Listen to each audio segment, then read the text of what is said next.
lumière de sa face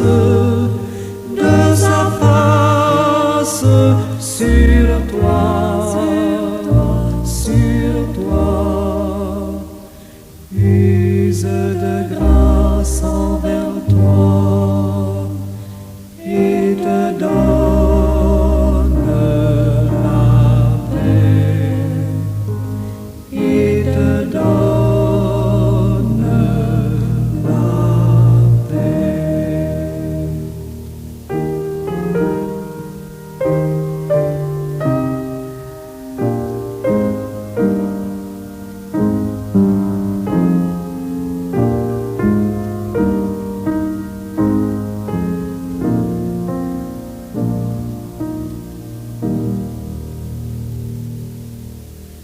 L'Éternel te bénisse, l'Éternel te bénisse et te garde, fasse lever la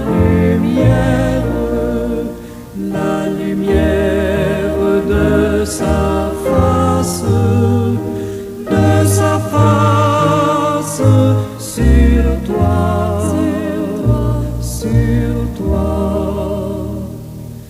use de grâce envers toi et te donne la paix, et te donne la paix.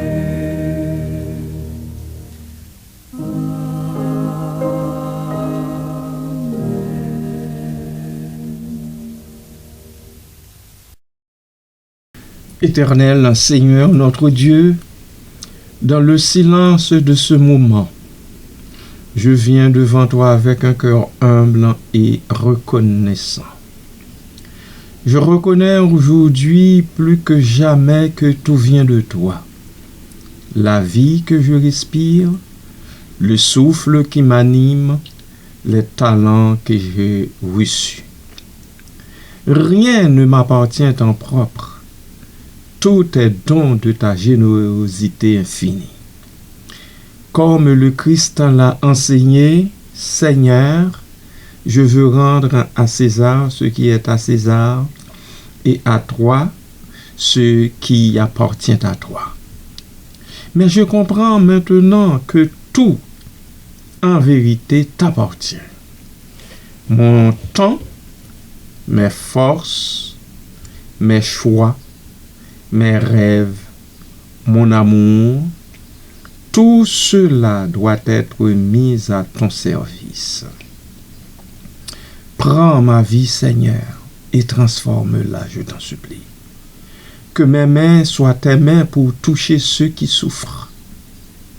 Que mes yeux soient tes yeux pour voir le monde avec compassion, beaucoup de compassion. Que ma voix soit ta voix pour annoncer la joie et l'espérance à ceux et celles qui souffrent. Que mon cœur soit ton cœur pour aimer sans mesure. Aide-moi, ô Dieu, à ne plus vivre pour moi-même, mais pour toi et pour mes frères et sœurs. Que chaque jour, je te rende ce qui t'appartient. Non seulement mes prières et mes louanges, mais surtout ma volonté, mon courage, ma confiance, mon désir d'aimer et de servir. Puissent mes pensées, mes paroles et mes actes être des offrandes dignes de toi, puisque tout ce que je suis vient à toi et ne peut que te revenir. Merci Seigneur de m'accorder ces faveurs. Dans le nom de Jésus, je prie. Amen.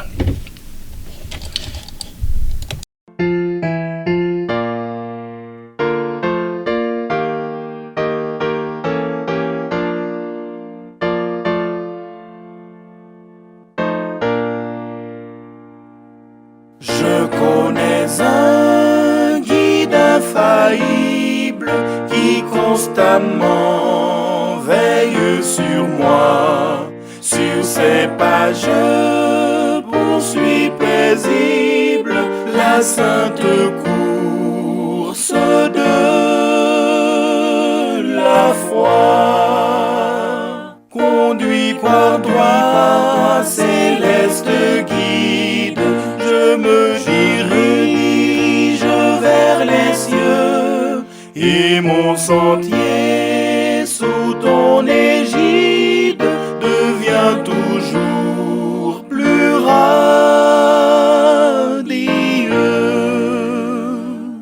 Parfois ma route est bien obscure, sans un seul rayon lumineux. Mais quand mon pauvre cœur murmure, mon guide me soutient des cieux. Conduit par droit céleste guide, je me dirige vers les cieux, et mon sentier sous ton égide devient toujours plus radieux. Quand au dehors Satan m'assaille, quand au dedans tout est bien noir, mon guide au fort de la bataille me dit: mais en moi ton espoir. Conduit par droit céleste guide, je me dirige vers les cieux, et mon sentier sous ton égide devient toujours plus radieux.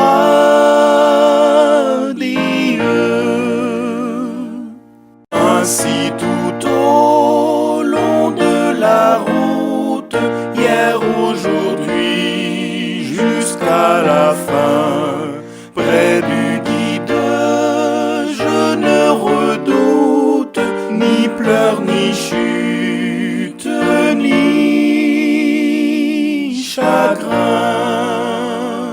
Conduit par droit céleste guide, je me dirige vers les cieux, et mon sentier sous ton égide devient toujours plus radieux.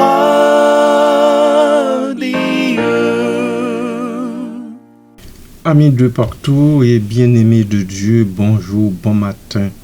Que la grâce et la paix de Dieu et de notre Seigneur et Sauveur Jésus-Christ soient avec vous. Je me propose de nous pencher quelques jours sur des maximes bibliques. Elles sont de grande profondeur. Je commence par l'une des plus célèbres paroles de Jésus. Rendez à César ce qui est à César, et à Dieu ce qui est à Dieu. Cette déclaration apparaît dans les 3 évangiles synoptiques, Matthieu 22, 15 à 22, Marc 12, 13 à 17 et Luc 20, 20 à 26. Cette parole de Jésus se situe pendant la semaine précédant sa crucifixion, alors qu'il enseignait au temple de Jérusalem.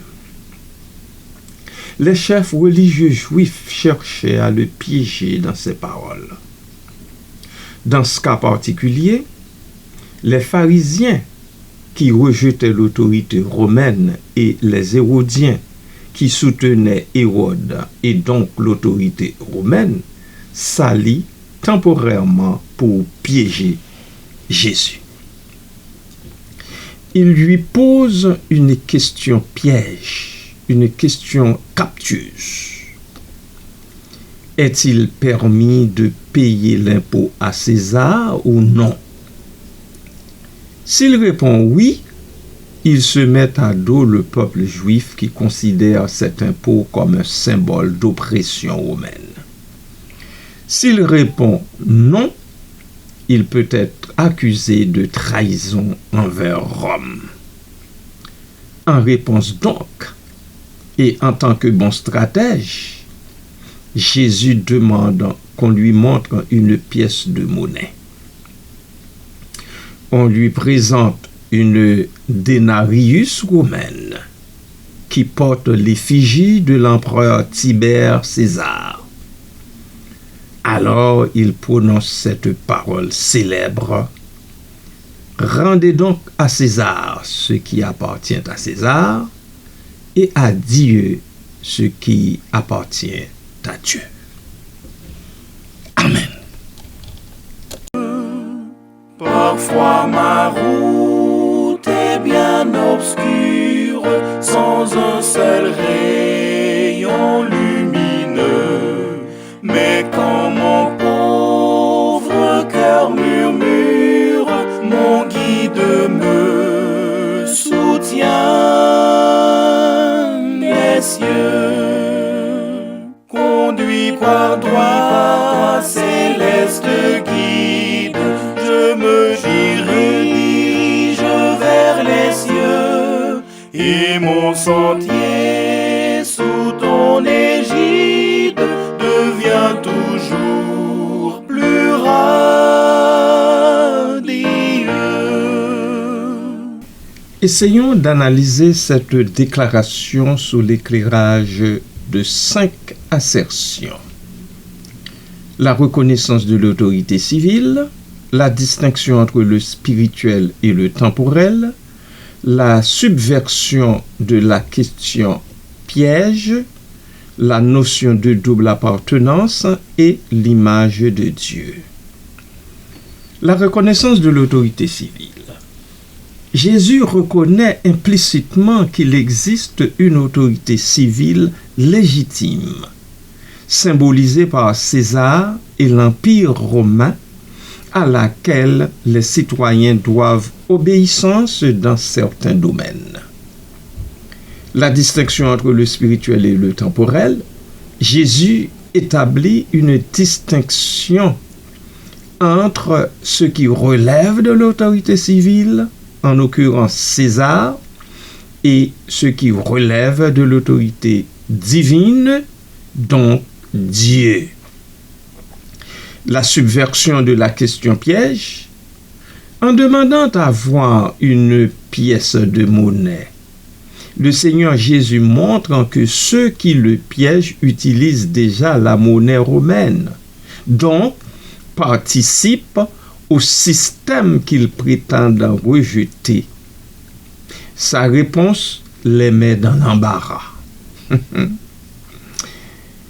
La notion de double appartenance, la déclaration implique que les personnes ont une double appartenance, à la fois au royaume terrestre, l'Empire romain à l'époque, et au royaume de Dieu. Nous appartenons au royaume terrestre et au royaume de Dieu. Et finalement, l'image de Dieu. Certains théologiens soulignent que si la pièce porte l'image de César et lui appartient donc, les êtres humains portent l'image de Dieu, selon Genèse chapitre 1er, versets 26-27. Et les humains lui appartiennent pleinement. Quand au dehors Satan m'assaille, quand au dedans tout est bien noir, mon guide au fort de la bataille me dit: mais en moi ton espoir, conduit par toi, céleste guide, je me dirige vers les cieux, et mon sentier sous ton ton égide devient toujours plus radieux.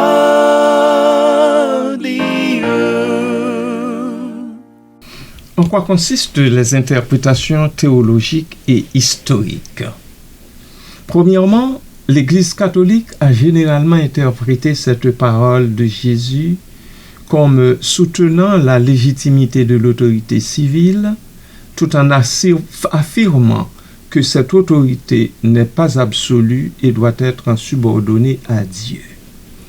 Deuxièmement, les théologiens protestants ont souvent mis l'accent sur la séparation entre les deux royaumes, le spirituel et le temporel. Troisièmement, dans la théologie politique chrétienne, cette déclaration est souvent citée pour établir le principe de la séparation de l'Église et de l'État. 4. Certains théologiens modernes voient dans cette parole une affirmation subversive. Si tout appartient finalement à Dieu, alors le pouvoir de César est limité et contingent. Dans le contexte juif de l'époque, en 5e position, cette déclaration pourrait aussi signifier que si Israël est sous domination romaine, c'est parce que Dieu l'a permis et qu'il faut donc obéir à Dieu dans ce contexte historique. Amen.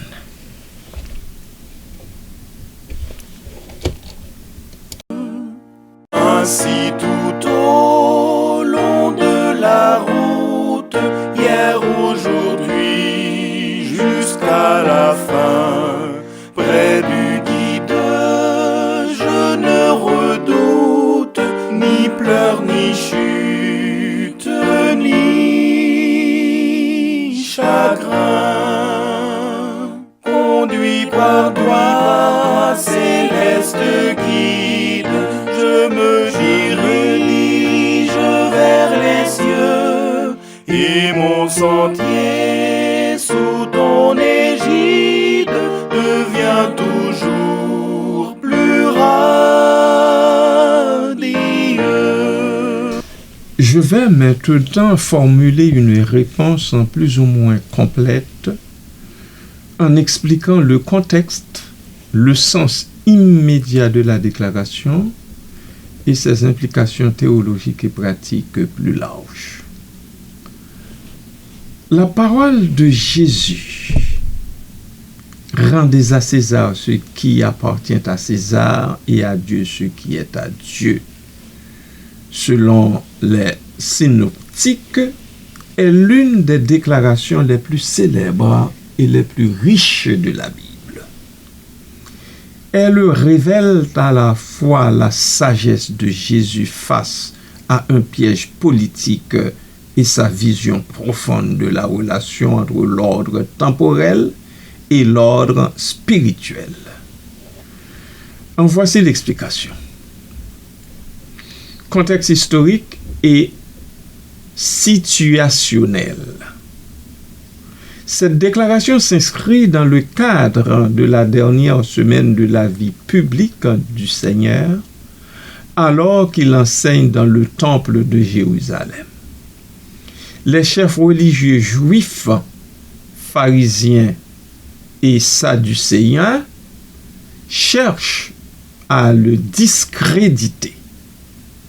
Dans ce passage spécifique, les pharisiens opposés à la domination romaine s'allient aux Hérodiens, partisans d'Hérode, donc alliés des Romains, pour piéger Jésus avec une question piège sur l'impôt. Il ne faut pas oublier cet aspect-là. La question posée est: est-il permis de payer l'impôt à César ou non? Marc chapitre 12, verset 14. Si Jésus répond oui, il perd la faveur du peuple juif, qui considère l'impôt comme un symbole d'oppression et de souillure païenne. Si Jésus répond non, il encourt des accusations de trahison contre Rome, ce qui pourrait justifier son arrestation. La réponse du Seigneur, donc, un acte de sagesse et de subversion. Jésus perçoit le piège et répond avec une astuce théologique et politique. Il demande une pièce de monnaie, un danarius romain, qui porte l'effigie de l'empereur Tibère César et l'inscription Tibère César, fils du divin Auguste. Il pose une question rhétorique. De qui est cette image et cette inscription? Luc chapitre 20, verset 24. Puis il prononce sa célèbre phrase. Rendez donc à César ce qui est à César et à Dieu ce qui est à Dieu. Cette réponse désamorce le piège en révélant l'hypocrisie de ses interlocuteurs qui utilisent déjà la monnaie romaine et en affirmant une distinction fondamentale entre deux ordres d'autorité. Amen.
Signification immédiate.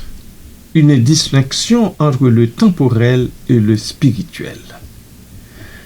La déclaration de Jésus établit une hiérarchie des loyautés.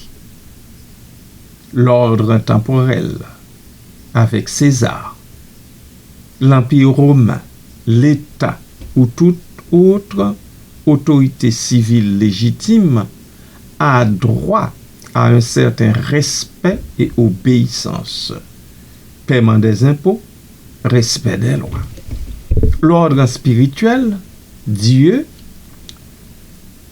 l'obéissance à Dieu prime toujours, car il est le créateur et la source de toute autorité. Jésus ne nie pas la légitimité des autorités civiles, mais il limite leur pouvoir. Ce principe a profondément influencé la pensée chrétienne sur la relation entre religion et politique. Interprétation théologique, nous avons premièrement la double appartenance de l'homme. La pièce de monnaie porte l'image de César.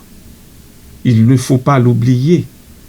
Regardez-la à César. Rendez-la à César. Mais l'homme porte l'image de Dieu. Genèse chapitre 1er, versets 26-27. Il appartient donc entièrement à Dieu. Cette interprétation souligne que si les biens matériels peuvent être soumis aux autorités terrestres, l'être humain, créé à l'image de Dieu, lui appartient en totalité.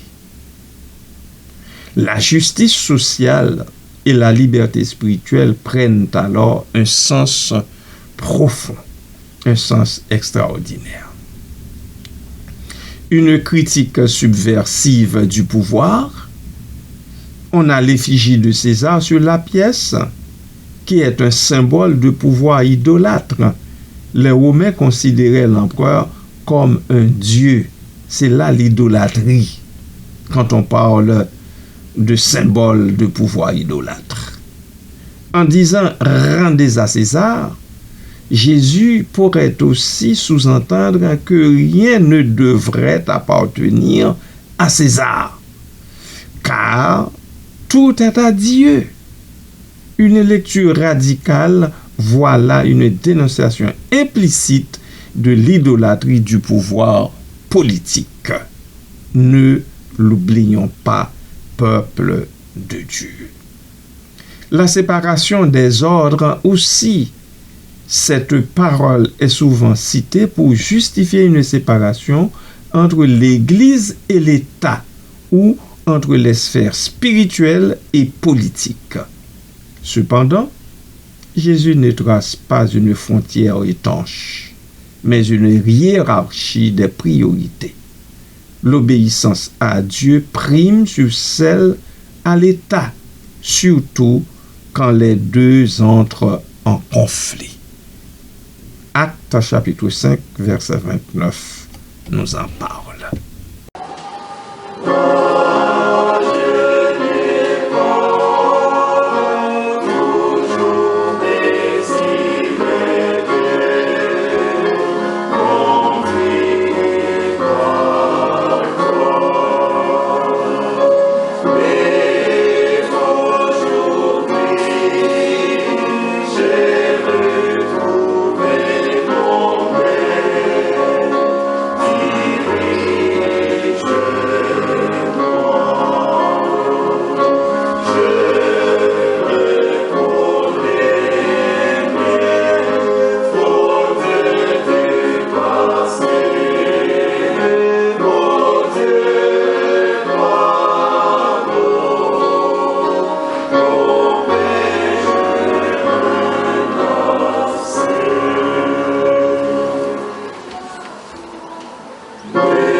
Pratico-pratique,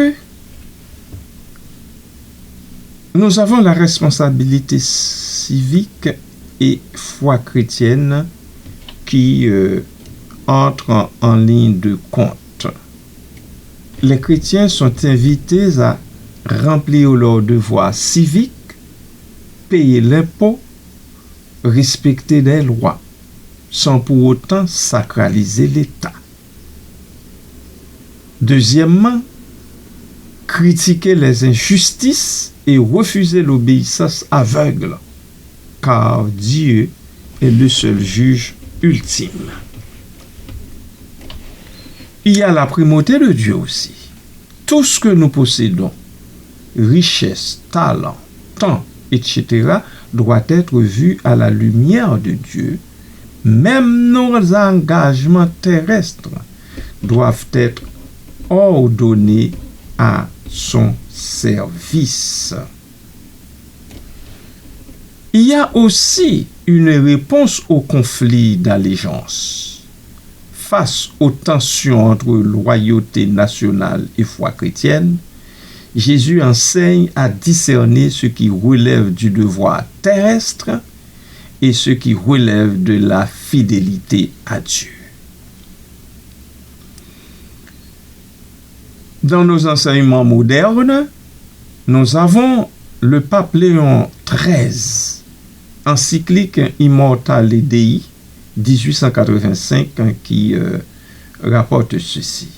L'Église reconnaît la légitimité des gouvernements, mais ceux-ci doivent respecter les lois divines. Amen.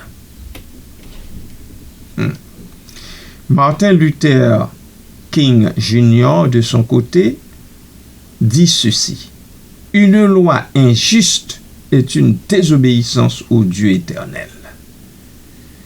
Et quant à la théologie de la libération, nous avons le pouvoir politique doit être jugé à l'aune de la justice divine. Somme toute, cette parole du Seigneur met en exergue 4 éléments fondamentaux. Deuxièmement, il faut désamorcer un piège politique en affirmant une distinction entre l'autorité civile et l'autorité divine. 2. Réaffirmer la primauté de Dieu sur toute chose, y compris les structures humaines. 3. Inviter à un discernement éthique. Comment vivre en ce monde sans en accepter toutes les valeurs. Et 4. Souligner la dignité humaine. Nous sommes à Dieu, non à des systèmes ou à des idéologies. Cette déclaration, bien que brève, résume une vision profonde de la liberté chrétienne. Être en ce monde, mais n'appartenir qu'à Dieu. Amen.